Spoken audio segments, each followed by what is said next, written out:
الله من الشيطان الرجيم. بسم الله الرحمن الرحيم. إن المسلمين والمسلمات والمؤمنين والمؤمنات والقانتين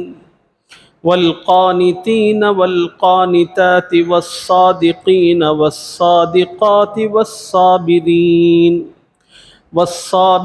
والصابرات والخاشعين والخاشعات والمتصدقين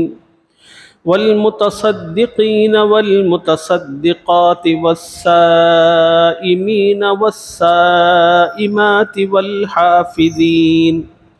والحافظين فروجهم والحافظات والذاكرين الله كثيرا والذاكرات أعد الله لهم مغفرة وأجرا عظيما. صدق الله العظيم.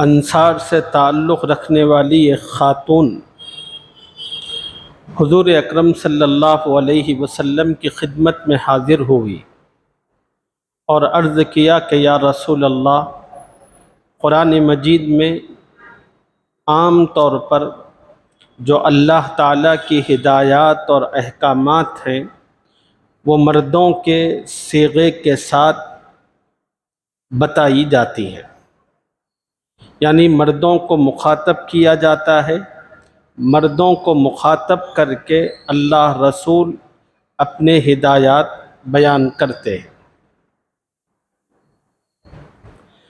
یا رسول اللہ، دل میں بڑی خواہش ہے کہ قرآن پاک میں کچھ ایسی بھی آیت ہوتی جس میں اللہ تعالیٰ مردوں کے ساتھ ساتھ ہمیں بھی مخاطب کرے۔ اس صحابیہ کا نبی علیہ السلام سے یہ تذکرہ کچھ ناسمجھی کی وجہ سے نہیں تھا، ان کو بھی پتہ تھا قرآن میں اللہ کے جو احکامات اور ہدایتیں ہیں وہ مردوں کی وساطت سے آتے ہیں، لیکن ان احکامات و خواتین کی پابندی جس طرح مردوں کے لیے ہوتی ہے اسی طرح عورتوں کے لیے بھی ہوتی ہے۔ لیکن ان صحابیہ کی خواہش یہ تھی کہ قرآن میں ہمارا بھی ذکر آ جائے، اللہ براہ راست ہمیں بھی مخاطب کرے، یہ محبت کی بات تھی۔ انہیں اللہ سے محبت تھی، وہ پسند کرتی تھی اس بات کو کہ اللہ ہمارا بھی ذکر خیر کرے۔ اللہ تعالیٰ کو اس بندی کا خدا کی محبت میں ناز کے ساتھ اس طرح کا حضور سے سوال کرنا بڑا پسند آیا۔ اللہ تعالیٰ نے اس کے جواب میں قرآن پاک کی یہ آیت مبارکہ نازل فرمائی۔ اس آیت میں اللہ تعالیٰ نے جو احکامات بیان فرمائے ہیں، جس طرح اللہ نے مردوں کو مخاطب کیا ہے اسی طرح اللہ نے اس آیت میں عورتوں کو بھی مخاطب کیا ہے۔ اللہ تعالیٰ نے فرمایا ان المسلمین والمسلمات، بے شک مسلمان مرد، والمسلمات اور مسلمان عورتیں، والمؤمنین والمؤمنات، مومن مرد اور مومن عورتیں، والقانتین والقانتات، فرما بردار مرد اور فرما بردار عورتیں، والصادقین والصادقات، سچ بولنے والے مرد اور سچ بولنے والی عورتیں، والصابرین والصابرات، اور صبر کرنے والے مرد اور صبر کرنے والی عورتیں، والخاشعین والخاشعات، عاجزی کرنے والے مرد اور عاجزی کرنے والی عورتیں، والمتصدقین والمتصدقات،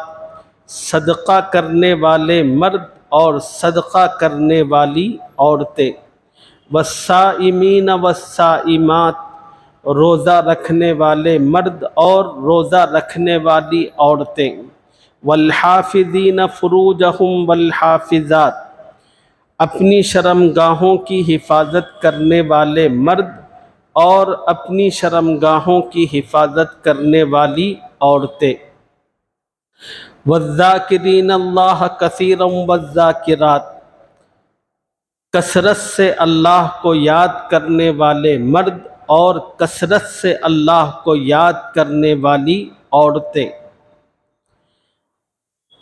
اعد اللہ لہم مغفرۃ واجرا عظیما، بلا شبہ یہ صفات جن مردوں اور عورتوں میں ہوں گے ان کے لیے اللہ تعالیٰ نے مغفرت اور اجر عظیم تیار کر رکھا ہے۔ اس آیت میں جو صفات اللہ تعالیٰ نے بتائی ہیں وہ 10 صفات ہیں۔ یہ 10 صفات مردوں کے لیے بھی ہیں، یہی 10 صفات عورتوں کے لیے بھی ہیں، اور اللہ تعالیٰ فرما رہے ہیں یہ 10 صفات جن مردوں کی یا عورتوں کی زندگی میں ہوں گے ان کو اللہ تعالیٰ کے پاس سے 2 انعامات ملیں گے، ایک مغفرت اور دوسرے اجر عظیم۔ دنیا میں کوئی بھی مسلمان مرد ہو کہ عورت، ان کی چاہت کیا ہوتی ہے؟ ان کی چاہت یہ ہوتی ہے آخرت میں میرے پاس زیادہ سے زیادہ نیکیاں ہوں اور اللہ کی مغفرت مجھے حاصل ہو جائے، اس دن کی شدتوں اور مشقتوں سے میں اپنے آپ کو بچاؤں۔ یہ ہر مومن مرد اور عورت کی خواہش ہوتی ہے۔ قرآن پاک کی اس آیت میں اللہ تعالیٰ نے بتایا جس مومن مرد اور عورت کے دل میں یہ خواہش ہے کہ وہ آخرت میں نجات حاصل کر لے، اللہ سے مغفرت کا پروانہ پائے اور اجر عظیم اسے حاصل ہو، تو اس کو چاہیے کہ اپنی زندگی کو ان 10 صفات سے آراستہ کرے۔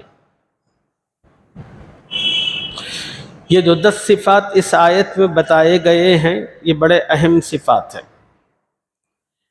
انشاءاللہ تفصیل کے ساتھ ان صفات کو آپ حضرات کی خدمت میں عرض کریں گے۔ ان صفات کو تفصیل سے عرض کرنے کا بنیادی مقصد اتنا ہے کہ یہ صفات ہمیں یاد رہیں اور ہم اپنی زندگی ان صفات کے مطابق بنانے والے بنیں۔ اللہ اپنے کرم سے اس کی مجھے بھی آپ سب حضرات کو اور ساری امت مسلمہ کو توفیق عطا فرمائے۔ پہلی صفت اللہ تعالیٰ نے بیان فرمائی، ان المسلمین والمسلمات، بے شک مسلمان مرد اور بے شک مسلمان عورتیں۔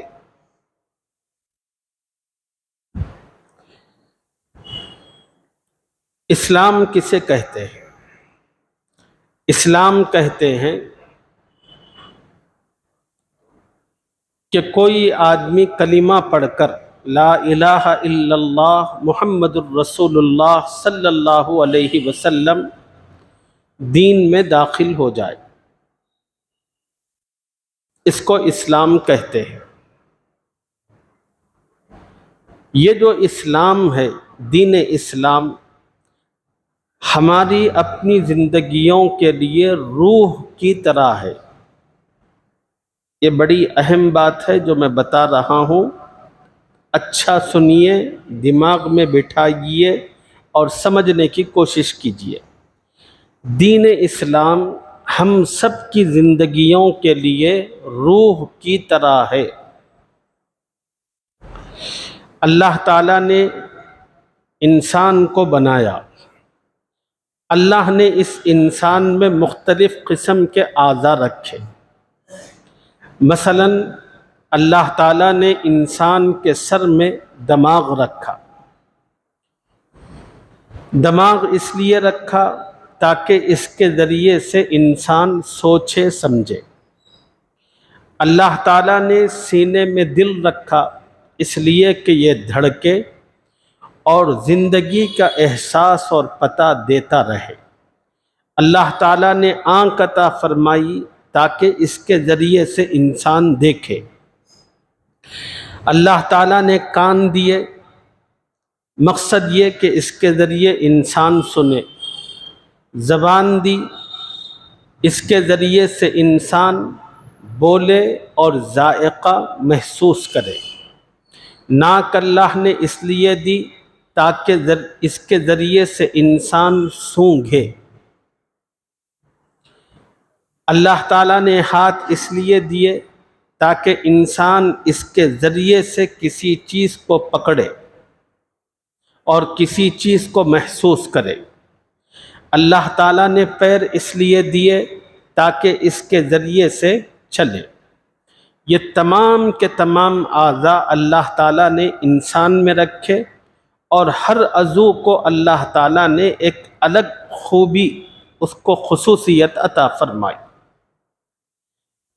اب اللہ تعالیٰ نے انسانی جسم میں جو اعضاء رکھے، ان کو جو خوبیاں اور خصوصیتیں دی، وہ خوبی اور خصوصیت ایسی ہے، ایک عضو کی خوبی دوسرے عضو پورا نہیں کر سکتا۔ ایک عضو میں جو خوبی موجود ہے وہ دوسرے عضو میں موجود نہیں ہے۔ مثلا اللہ تعالیٰ نے آنکھ دی دیکھنے کے لیے، بس یہ آنکھ کا کام ہے کہ دیکھے۔ انسانی جسم کا کوئی اور عضو اس کام کو پورا نہیں کر سکتا۔ کان کا کام ہے سننا، بس یہی عضو ہے کان والا جو سننے کا کام کرتا ہے۔ اگر آپ اس عضو کو ختم کر دیں گے تو پھر آپ کو پورے جسم موجود ہو کہیں سے سنائی نہیں دے گا۔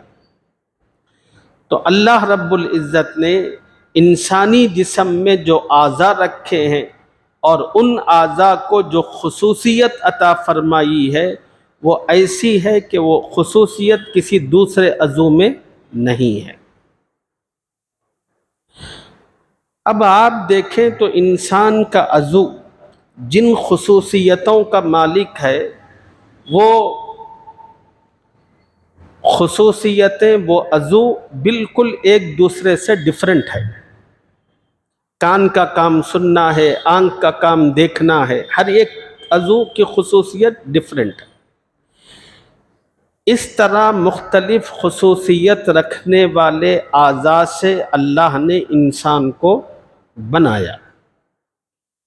بنا کر اللہ نے انسانی جسم میں، اس کے پنجرے میں روح ڈالی۔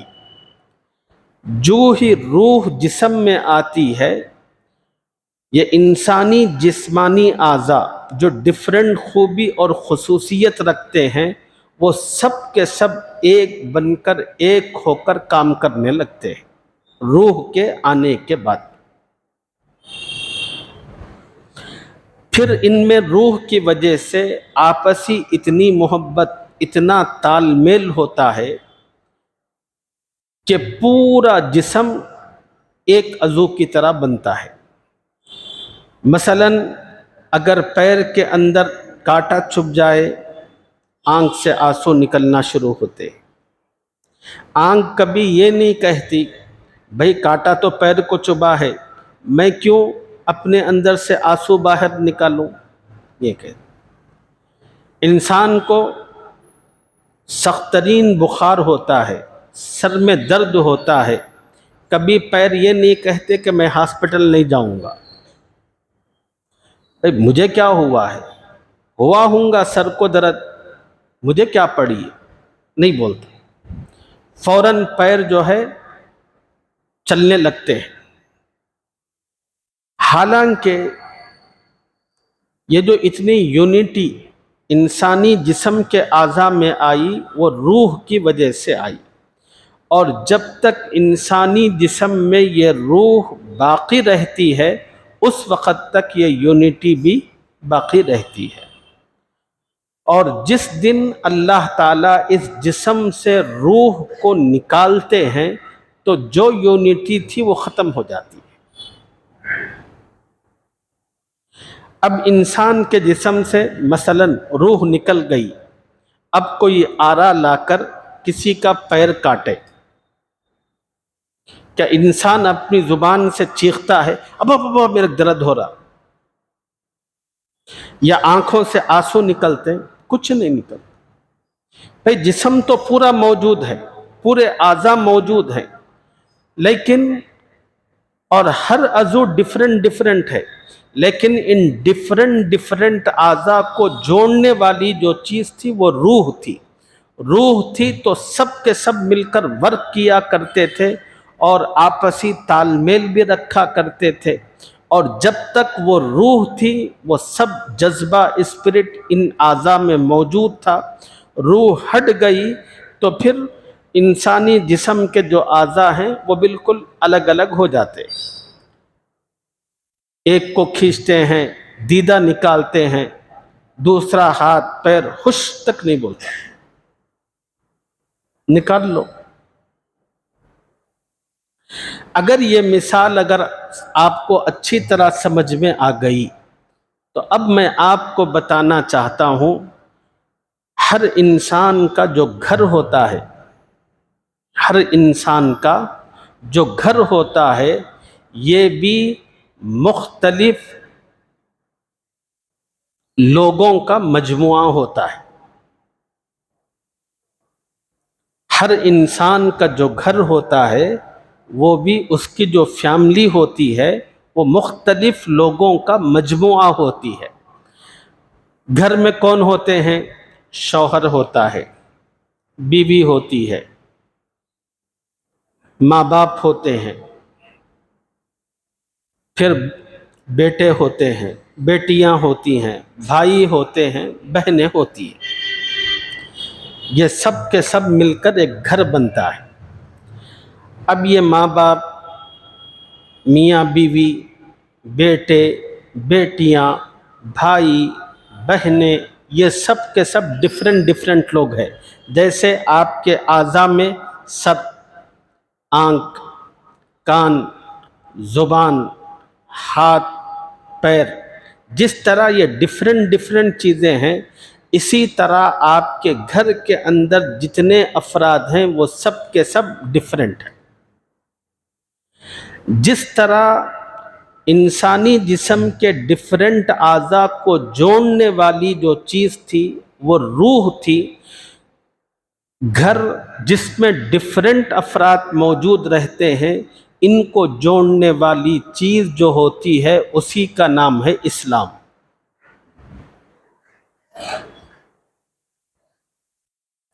گھر میں جو ڈیفرنٹ افراد ہوتے ہیں ان سب کو جوڑنے والی جو چیز ہوتی ہے اسی کا نام ہے اسلام۔ جس گھر کے اندر اسلام ہوتا ہے، جس گھر میں اسلام ہوتا ہے اس گھر کے اندر چھوٹے بڑوں کی عزت کرتے ہیں، بڑے چھوٹوں پر شفقت اور پیار کرتے ہیں۔ اس گھر کے اندر جو سب سے بڑی حیثیت کے حامل ہوتے ہیں وہ ماں باپ ہوتے ہیں، اور باپ کو جو عزت اور مقام ہوتا ہے گھر کے اندر وہ عزت و مقام کسی کو حاصل نہیں ہوتا۔ پھر دوسرے نمبر پر عزت اور مقام آتا ہے ماں کو۔ ماں کی جو حیثیت ہوتی ہے وہ کوئی دوسرا اس جگہ کو نہیں لے سکتا۔ پھر آئیے بیٹا ہے، بیٹی ہے، بیٹے کا مقام بالکل الگ، بیٹی کا مقام بالکل الگ۔ جس گھر میں اسلام ہوتا ہے اس گھر کے اندر بھائی اپنے بہنوں پر شفقت اور محبت کیا کرتے ہیں، جو بہنیں ہوتی ہیں وہ اپنے بھائیوں کی عزت اور ان کا وقار ہوا کرتی ہیں۔ اب وہ پوری کی پوری فیملی جو مختلف حیثیتوں کے مالک ہے، باپ کی ایک حیثیت، بیوی کی ایک حیثیت، بیٹے کی ایک حیثیت، بیٹی کی ایک حیثیت، یہ تمام کے تمام مختلف حیثیتوں کے لوگ ایک چھت کے نیچے اکٹھا ہوتے ہیں اور اسلام ان کے ساتھ ہوتا ہے، تو پھر ان کی پوری زندگی اور ان کی فیملی خوشی کے ساتھ، محبتوں کے ساتھ ان کا سفر آگے بڑھتا رہتا ہے۔ اب کسی گھر سے جو سب کو جوڑنے والی چیز دین اسلام تھا، اگر اس کو نکال دے، ہٹ جائے، تو پھر اس گھر کے اندر سوائے نفرتوں کے کوئی چیز باقی نہیں بچتی۔ جس گھر میں اسلام نہیں ہوتا، اس گھر کے اندر شوہر کو نہ بیوی کی پرواہ ہوتی ہے، نہ بیوی کو شوہر کی پرواہ ہوتی ہے، بھائی اپنی بہنوں کا کوئی لحاظ نہیں رکھتے، بہنیں اپنے بھائیوں کا کوئی لحاظ نہیں رکھتی، ہر ایک اپنی اپنی زندگی میں مست و مگن رہتا ہے، اور کوئی کسی کی نہ کچھ سننا چاہتا ہے نہ کسی کو بولنا دینا چاہتا ہے۔ اگر کوئی بولنا چاہتا ہے تو فوراً کہتا ہے کہ آپ میری زندگی میں انٹرفیئر مت کیجیے، آپ کو کوئی حق نہیں پہنچتا، میری زندگی ہے، میں جیسا چاہوں جیوں، میں جیسا چاہوں اٹھوں، جیسے چاہوں بیٹھوں، میری مرضی، یہ کہتا ہے۔ جیسے انسانی جسم سے روح نکل جائے تو پھر سب چیزیں الگ الگ ہوتی ہیں، بالکل وہی حال جس گھر سے اسلام ہٹ جاتا ہے، نکل جاتا ہے، وہ گھر بھی تتر بتر ہوتا ہے، اس گھر کے اندر کوئی محبت نہیں ہوتی۔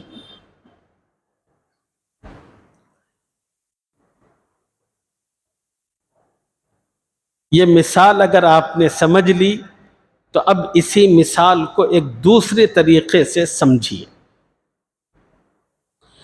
اس دنیا میں اللہ تعالیٰ نے ہر دو چیزوں کو جوڑنے کے لیے ایک تیسری چیز رکھی ہے۔ اس دنیا میں اللہ نے ہر دو چیزوں کو جوڑنے کے لیے ایک تیسری چیز رکھی ہے۔ مثلا اگر کاغذ کے دو ٹکڑے ہو جائیں، اللہ تعالیٰ نے ان دو ٹکڑوں کو جوڑنے کے لیے جو چیز رکھی ہے اس کو غم کہتے ہیں۔ آپ دو الگ الگ ٹکڑوں کو برابر رکھیں اور درمیان میں غم لگا دیں تو چند سیکنڈوں کے بعد یا منٹوں کے بعد جو دو کاغذ کے ٹکڑے الگ الگ ہو چکے تھے وہ جڑ جاتے ہیں۔ دو الگ الگ کپڑے جو کٹے ہوئے ہیں، اب ان کو جوڑنا ہے تو یہاں پر غم سے کام نہیں چلتا۔ اللہ تعالیٰ نے ان دو الگ الگ کپڑوں کو جوڑنے کے لیے جو چیز رکھی ہے وہ سوئی اور دھاگا ہے۔ انسان سوئی اور دھاگا لے، ان دو الگ الگ کپڑوں کو قریب کرے، اس کو سینا شروع کرے، تو پھر جب سیون ختم ہوگا تو دو الگ الگ کپڑے ایک بنیں گے۔ لکڑی کے دو الگ الگ ٹکڑے، جب ان ٹکڑوں کو جوڑنا ہوگا تو پھر سوئی اور دھاگے سے بات نہیں بنے گی، پھر آپ کو کیل کی ضرورت ہوگی، میخ کی۔ آپ میخ لے کر لکڑی کے ان دو ٹکڑوں پہ ماریں گے تو وہ جو دو ٹکڑے تھے وہ ایک بنیں گے۔ اینٹ کے اگر دو ٹکڑے ہو جائیں تو ان ٹکڑوں کو جوڑنے کے لیے کیل سے کام نہیں چلے گا۔ اللہ تعالیٰ نے اس کو جوڑنے کے لیے ایک اور چیز رکھی ہے جس کو ہم لوگ سیمنٹ کہتے ہیں۔ آپ سیمنٹ لگائیے، اینٹ کے دو ٹکڑے جو جدا جدا تھے جب سیمنٹ لگائیں گے تو وہ دو ایک بنیں گے۔ دنیا میں جتنی بھی چیزیں ہیں اللہ تعالیٰ نے ہر دو چیز کو جوڑنے کے لیے ایک تیسری چیز رکھی ہے۔ اب ایک سوال پیدا ہوتا ہے کہ اللہ نے دو دلوں کو جوڑنے کے لیے، دو انسانوں کو جوڑنے کے لیے کیا چیز رکھی ہے؟ اس کا جواب ہے دین اسلام۔ اسلام وہ واحد چیز ہے جو دو انسانوں کے دلوں کو جوڑتا ہے۔ انسان کے دل کے اندر جو نفرتیں ہوتی ہیں ایک دوسرے سے، جو دوری ہوتی ہے، واحد دین اسلام ہے۔ یہ دین اسلام جب آتا ہے تو پھر ان کی زندگی سے نفرت ختم ہوتی ہے، محبت پیدا ہوتی ہے۔ جو ایک دوسرے کے جانی دشمن تھے وہ ایک دوسرے کے جانی دوست ہوتے ہیں۔ دشمنی کو دوستی میں بدلنے والا، دوری کو قربت میں تبدیل کرنے والی اگر کوئی چیز ہے تو وہ اسلام ہے۔ دلیل قرآن پاک کی آیت ان الذین آمنوا وعملوا الصالحات سیجعل لهم الرحمن ودا۔ اللہ تعالیٰ فرماتے ہیں کہ اگر کوئی آدمی ایمان لا لے، اللہ کا خوف اور تقوی اختیار کرے، نیک عمل کرنا شروع کر دے، اللہ دو انسانوں کے دلوں میں محبت پیدا کرنا شروع کرتے ہیں۔ اس کو جا کر کسی کو منانے کی ضرورت نہیں ہے، اللہ خود اپنے کرم سے دوسروں کے دلوں سے اس کی نفرت کو دھونا شروع کرتے ہیں۔ ان الذین آمنوا وعملوا الصالحات سیجعل لهم الرحمن ودا۔ اب یہ جو دین اسلام ہے، اللہ تعالیٰ نے اپنے کرم سے جس کی مجھے اور آپ کو توفیق اور سعادت عطا فرمائی ہے، ہم جو مسلمان ہیں یہ بائی چانس مسلمان نہیں ہے بلکہ بائی چوائس مسلمان ہیں۔ ہم اس لیے مسلمان نہیں ہے کہ ہمارا باپ مسلمان ہے، ہم اس لیے مسلمان نہیں ہے کہ میری ماں مسلمان ہے۔ بے شک دین اسلام اللہ کا دین ہے، اللہ کی نعمت ہے، اس روئے زمین پر سب سے عظیم نعمت۔ یہ وہ نعمت ہے جو اللہ نے حضرت محمد الرسول اللہ صلی اللہ علیہ وسلم کو عطا فرمائی تھی، اور رسول اللہ صلی اللہ علیہ وسلم نے اپنی ساری زندگی جس کی تبلیغ کی پرچار فرمایا۔ جب آپ دنیا سے رخصت ہو رہے تھے تو آپ نے صحابہ کے مجمع سے کہا بلغوا عنی ولو آیا، لوگوں اب تمہاری ذمہ داری ہے، جو لوگ یہاں موجود نہیں ہے اور جن تک میرا پیغام یہ نہیں پہنچا اس پیغام کو آپ ان تک پہنچاؤ۔ صحابہ نبی علیہ السلام کی اس بات کو سن کر ان کی سواریوں کا رخ جس سمت میں تھا اسی سمت میں نکل گئے۔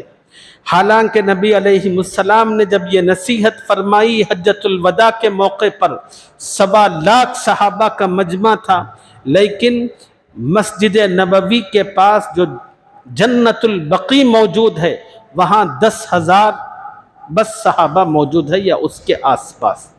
سوال یہ پیدا ہوتا ہے کہ باقی صحابہ کو زمین کھا گئی یا آسمان نکل گیا؟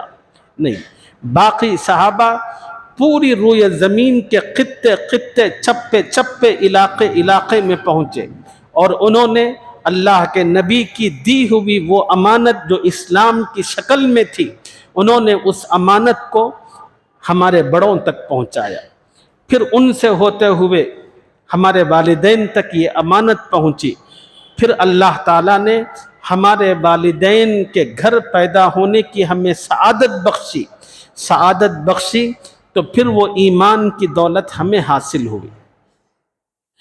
جب تک بچہ بالغ نہیں ہوتا اپنے ماں باپ کی ماتحتی میں ہوتا ہے، بالغ نہیں ہوئے تھے، ماں باپ کے انڈر تھے، ماں باپ مسلمان تو ہم بھی مسلمان، اب بڑے ہو چکے ہیں، ماشاءاللہ سے شادی بھی ہو چکی ہے، زندگی میں بالکل سیٹ ہو چکے ہیں، اپنی زندگی کے جتنے معاملات ہوتے ہیں ان معاملات میں ہم ڈیسیشن لیتے ہیں۔ اب ہم ٹھنڈے دل سے بیٹھ کر سوچیں یہ دین اسلام جس پر میں قائم ہوں یہ میرے اللہ کا دین ہے، میں کیوں مسلمان ہوں، اسلام پر میں کیوں مرتا ہوں، اسلام سے مجھے اتنی الفت و محبت کیوں ہے، یہ ٹھنڈے دل سے بیٹھ کر سوچنے کی ضرورت ہے۔ اور جب آپ اسلام کی خوبیوں کو سمجھیں تو پھر کلمہ پڑھیں، لا الہ الا اللہ محمد الرسول اللہ، اور پھر آپ کہیں میں بائی چانس مسلمان نہیں ہوں بلکہ بائی چوائس مسلمان ہوں، میں نے چاہ کر اسلام قبول کیا، یہ میرے باپ کی وجہ سے نہیں۔ یہ الگ بات ہے کہ اللہ نے میرے باپ کی برکت سے یہ دولت مجھ تک دی اور میں اندھوں کی طرح اس کو قبول نہیں کیا، بلکہ میں نے اسلام کو سمجھا، اسلام کو جانا، اور اسلام کو جان کر اب میں پورے اطمینان کے ساتھ اس اسلام کو قبول کرتا ہوں، لا الہ الا اللہ محمد الرسول اللہ۔ اسلام یہ اللہ کا دین ہے۔ قرآن میں اللہ نے کہا ان الدین عند اللہ الاسلام، اسلام اللہ کو پسند ہے، وَرَضِيتُ لَكُمُ الْإِسْلَامَ دِينًا، اللہ نے کہا کہ اسلام سے میں راضی ہوں۔ اس اسلام کے بارے میں اللہ کی چاہت کیا ہے؟ اللہ کی چاہت ہے یا ایھا الذین آمنوا ادخلوا فی السلم کافہ، اے ایمان والو پورے کے پورے اسلام میں داخل ہو جاؤ۔ خرد نے کہہ بھی دیا لا الہ الا تو کیا حاصل، زبان و دل مسلمان نہیں تو کچھ بھی نہیں۔ صرف کلمہ پڑھنے سے کوئی آدمی مسلمان نہیں بنتا، اس اسلام کا صحیح فائدہ اسی وقت ہوتا ہے، اس اسلام کو ہر مسلمان اپنے سر کے بال سے لے کر پیر کے ناخن تک نافذ کرے، اپنی عبادت، اپنا عقیدہ، اپنا معاملہ، اپنی معاشرت، اپنی تجارت، اپنے اخلاق، اپنا کردار، اپنی بیرونی زندگی، اپنی گھریلو زندگی، اپنی ہر چیز اسلامی تعلیمات کے مطابق رکھے گا تو پھر اللہ تعالیٰ اس کو بہت پسند فرماتے ہیں اور یہی اللہ چاہتے ہیں۔ اب یہ دین اسلام جس سے خدا نے اپنے کرم سے ہمیں وابستگی عطا فرمائی، اس کی خوبیاں کیا ہیں؟ دنیا میں تو بہت سے مذہب ہیں، ایک ہندو دھرم ہے، ایک بدھ دھرم ہے، عیسائیت ہے، یہودیت ہے۔ ہم ان تمام مذاہب کو چھوڑ کر، ان کو پھینک کر اسلام کو اپنا رہے ہیں۔ کیوں؟ سوال ہے کیوں اپنا رہے؟ ایسی کیا خوبی آپ کو اسلام میں نظر آئی؟ اگر کوئی سوال کرے تو آپ کے پاس جواب ہونا چاہیے۔ آپ دنیا کے سامنے ببانگ دہل کہنا چاہیے میں مسلمان اس لیے ہوں کہ مذہب اسلام دنیا کے تمام مذاہب میں سب سے بہترین اور سب سے اچھا ہے۔ اور اگر کوئی پوچھے کہ بھئی ایسی کیا خوبی ہے تو پھر آپ اس کو گنانا شروع کیجئے، میرے دین کے اندر یہ خوبی ہے، یہ دنیا کے کسی اور مذہب میں نہیں ہے، اس وجہ سے میں نے اور مذہبوں کو چھوڑ کر اسلام کو قبول کیا۔ اب دین اسلام کی خوبیاں کیا ہے انشاءاللہ وہ اگلے سبق میں آپ حضرات کی خدمت میں عرض کروں گا۔ اللہ اپنے کرم سے مجھے اور آپ کو اچھا اور سچا مسلمان بننے کی توفیق عطا فرمائے۔ سبحان اللہ وبحمدہ، سبحانک اللہم وبحمدک، ونشہد ان لا الہ الا انت نستغفرک ونتوب